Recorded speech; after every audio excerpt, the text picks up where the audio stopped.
ابتدا ہے رب جلیل کے ببرکت نام سے جو دلوں کے بھید خوب جانتا ہے۔ تمام ویورز کو السلام علیکم۔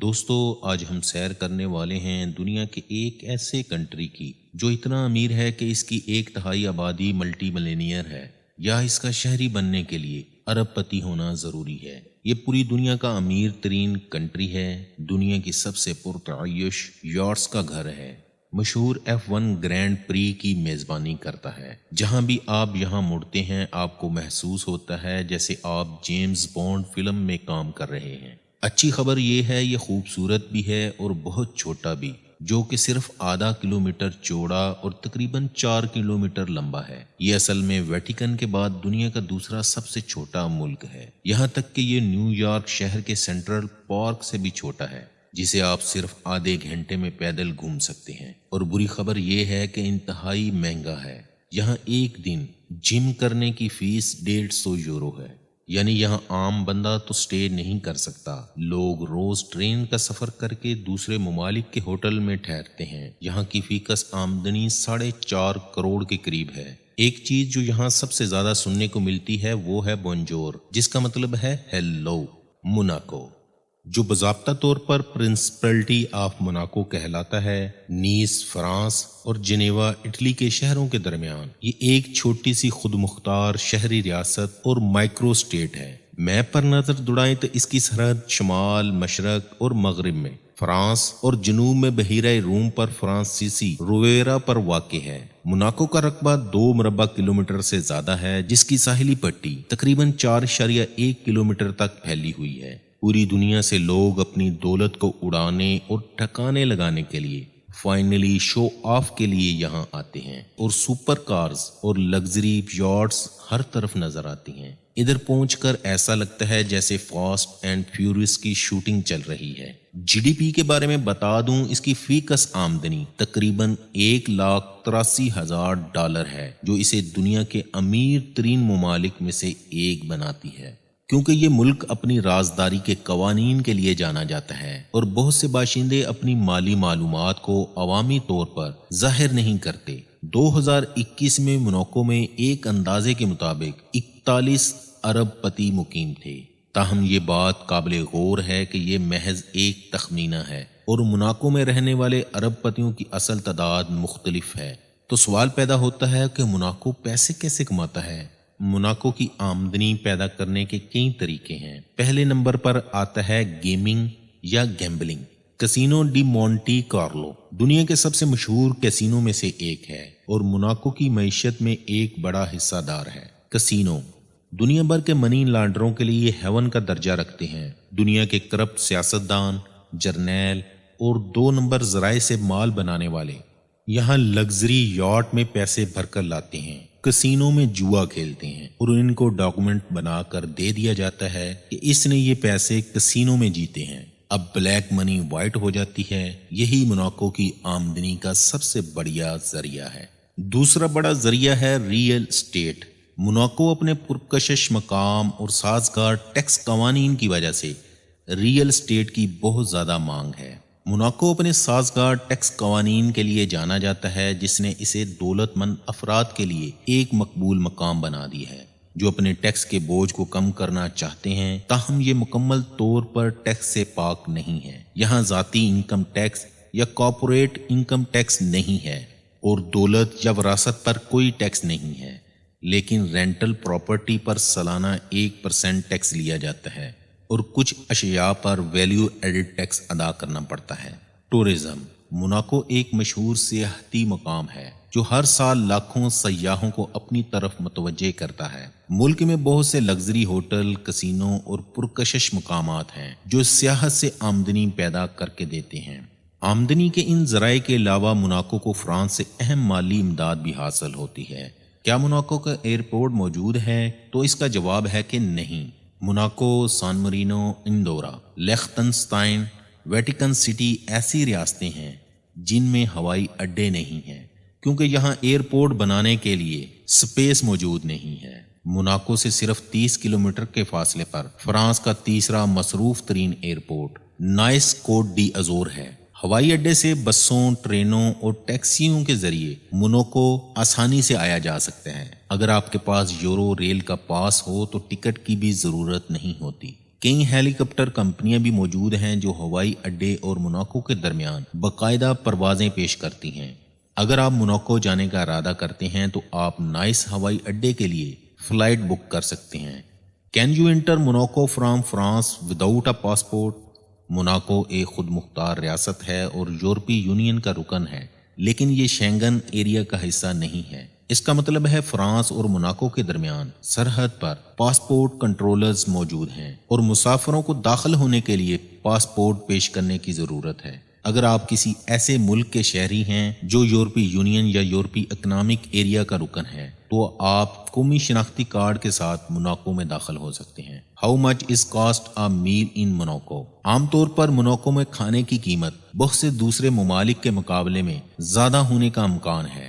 اعداد و شمار کے مطابق 2021 میں موناکو کے ایک درمیانی رینج والے ریسٹوران میں کھانے کی اوسط قیمت تقریباً 40 یورو فی شخص تھی۔ موناکو ایک امیر اور خوشحال ملک کے طور پر جانا جاتا ہے اور ملک میں غربت کوئی بڑا مسئلہ نہیں ہے، اسی لیے یہاں کوئی بھی بے روزگار نظر نہیں آتا۔ از دیر کرائم ان موناکو؟ کسی بھی دوسرے ملک کی طرح موناکو میں بھی لیول آف کرائم ہے، کیونکہ اس ملک کا main source of income gambling ہے، اسی وجہ سے دھوکہ دہی تو ہوگی۔ ملک میں بہت سے دوسرے ممالک کے مقابلے میں جرائم کی شرح کم ہے اور اسے عام طور پر رہنے اور دیکھنے کے لیے ایک محفوظ ملک سمجھا جاتا ہے۔ تاہم یہ بات قابل توجہ ہے کہ جرم کہیں بھی ہو سکتا ہے اور اپنے سامان کی حفاظت کے لیے احتیاطی تدابیر اختیار کرنا ہمیشہ اچھا خیال کیا جاتا ہے۔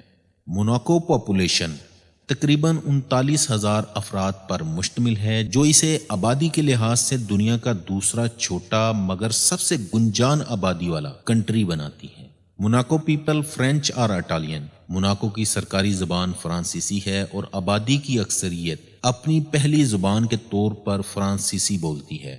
17% لیگورین ایک اطالوی زبان بولتے ہیں اور 15% آکسیٹن زبان بولتے ہیں۔ انگریزی بھی عام استعمال ہوتی ہے، اس لیے آبادی کی اکثریت فرانسیسی یا اطالوی نسل کی ہے، لیکن موناکو فرانس یا اٹلی کا حصہ نہیں ہے۔ موناکو ہسٹری کے بارے میں بتا دوں، موناکو کی ایک لمبی اور بھرپور تاریخ ہے جو 6 صدی قبل مسیح کی ہے، جب اس کی بنیاد یونانی فوسیانز سمندری لوگوں نے رکھی تھی۔ اپنی پوری تاریخ میں موناکو پر متعدد مختلف طاقتوں کی حکومت رہی ہے، جن میں رومی، جینیوز اور فرانسیسی شامل ہے۔ 19ویں صدی کے آخر میں موناکو نے فرانس سے آزادی حاصل کی تھی اور خود کو ایک خود مختار ریاست کے طور پر قائم کیا۔ دی رائل فیملی۔ موناکو ایک آئینی بادشاہت ہے اور ریاست کا سربراہ اس وقت پرنس البرٹ دوئم ہے۔ گریمالڈی شاہی خاندان پچھلے 700 سال سے زائد عرصے سے ملک پر حکومت کر رہا ہے۔ کلچر۔ موناکو کی ایک بھرپور اور متنوع ثقافت ہے جو فرانسیسی تاریخ سے متاثر ہے۔ چھوٹے سائز کے باوجود ایک متحرک ثقافت اور دلچسپی کے متعدد مقامات ہیں جو پوری دنیا سے آنے والوں کو اپنی طرف متوجہ کرتے ہیں، جیسے موناکو اوپیرا، موناکو بیلے، موناکو فلہارمونک، اوشیانوگرافک میوزیم، دی پرنس پیلس اور موناکو گرینڈ پری شامل ہیں۔ موناکو فلیگ سرخ اور سفید 2 افقی بینڈوں پر مشتمل ہے، جو کہ موناکو کے حکمران خاندان گریمالڈی خاندان کے روایتی رنگ ہیں، اور یہ انڈونیشیا، پولینڈ اور سنگاپور کے جھنڈوں سے ملتے جلتے ہیں۔ تاہم طول و عرض کے تناسب اور ہر جھنڈے پر استعمال ہونے والے سرخ رنگ کے شیڈ میں کچھ فرق ہیں۔ پولینڈ کے جھنڈے کا ڈیزائن تو موناکو کے جھنڈے جیسا ہی ہے، لیکن رنگ ایک دوسرے سے الٹ ہیں۔ سنگاپور کے جھنڈے میں 1 ہلال اور 5 ستارے بھی شامل ہیں۔ What is the average house price in Monaco? Monaco میں ریئل اسٹیٹ مارکیٹ بہت زیادہ ہے اور ریئل اسٹیٹ کی قیمتیں دنیا میں سب سے زیادہ ہیں۔ 2021 میں ایک گھر کی اوسط قیمت تقریباً 2.2 ملین سے لے کر 6 ملین یورو تک تھی، یعنی سب سے چھوٹا گھر 50 کروڑ روپیز سے شروع ہوتا ہے۔ How much is rent in Monaco? ملک میں مکانات کی زیادہ مانگ اور دستیاب جائیدادوں کی محدود فراہمی کی وجہ سے کرائے کافی زیادہ ہیں۔ اعداد و شمار کے مطابق 2021 میں ایک بیڈ روم کے اپارٹمنٹ کا اوسطاً ماہانہ کرایہ تقریباً 4000 یورو تھا، جبکہ 3 بیڈ روم والے اپارٹمنٹ کا اوس ماہانہ کرایہ تقریباً 9000 یورو تھا۔ یہ اعداد و شمار صرف تخمینہ ہیں۔ کچھ افراد کے لیے موناکو میں کرائے کی قیمت برداشت کرنا مشکل ہو سکتا ہے۔ ایک چیز جو آپ کو یہاں ہر طرف فری ملتی ہے وہ ہے wifi. Is health care free in Monaco? Monaco میں صحت کی دیکھ بھال مکمل طور پر مفت نہیں ہے، لیکن یہ عام طور پر اعلیٰ معیار کی ہے۔ How much money do you need to be a citizen of Monaco? Monaco کا شہری بننا محض ایک خاص رقم رکھنے کا معاملہ نہیں ہے۔ موناکو ایک چھوٹا کنٹری ہے جس میں شہریوں کی تعداد محدود ہے اور شہریت حاصل کرنا انتہائی مشکل ہو سکتا ہے۔ عام طور پر شہریت ان لوگوں کو دی جاتی ہے جو کم از کم 10 سال سے موناکو میں مقیم ہیں۔ اچھی صحت اور مجرمانہ ریکارڈ کا نہ ہونا۔ آپ کے پاس اپنی اور اپنے خاندان کی کفالت کے لیے موناکو کے کسی بھی بینک اکاؤنٹ میں 5 لاکھ یورو ہوں تو پھر آپ شہریت کے لیے اپلائی کر سکتے ہیں۔ موناکو کا پاسپورٹ دنیا کے طاقتور ترین پاسپورٹوں میں سے ایک سمجھا جاتا ہے، جو 2021 کے ہینلے پاسپورٹ انڈیکس میں 5ویں نمبر پر ہے۔ What is the best time to visit Monaco? Monaco جانے کا بہترین وقت آپ کی ذاتی ترجیحات پر منحصر ہے۔ جون، جولائی اور اگست کے مہینے عام طور پر موناکو جانے کے لیے سب سے مصروف وقت ہوتا ہے۔ گرم درجہ حرارت اور بہت سی بیرونی تقریبات اور تہوار یہاں منائے جاتے ہیں۔ اگر آپ ٹھنڈے موسم اور کم ہجوم کو پسند کرتے ہیں تو آپ موسم بہار یا خزاں میں جا سکتے ہیں، جب موسم بھی خوشگوار ہوتا ہے اور سیاح بھی کم ہوتے ہیں۔ دوستو، موناکو یہ دنیا کے دیگر ممالک سے ذرا ہٹ کے تھا۔ مجھے امید ہے کہ موناکو کے بارے میں ہماری ویڈیو آپ کے لیے مددگار ثابت ہوئی ہوگی۔ کمنٹس میں ہمیں بتائیں آپ کو یہاں کیا اچھا لگا۔ ملیں گے کسی اور کنٹری کی سیر کے ساتھ۔ اللہ ہم سب کا حامی و ناصر ہو۔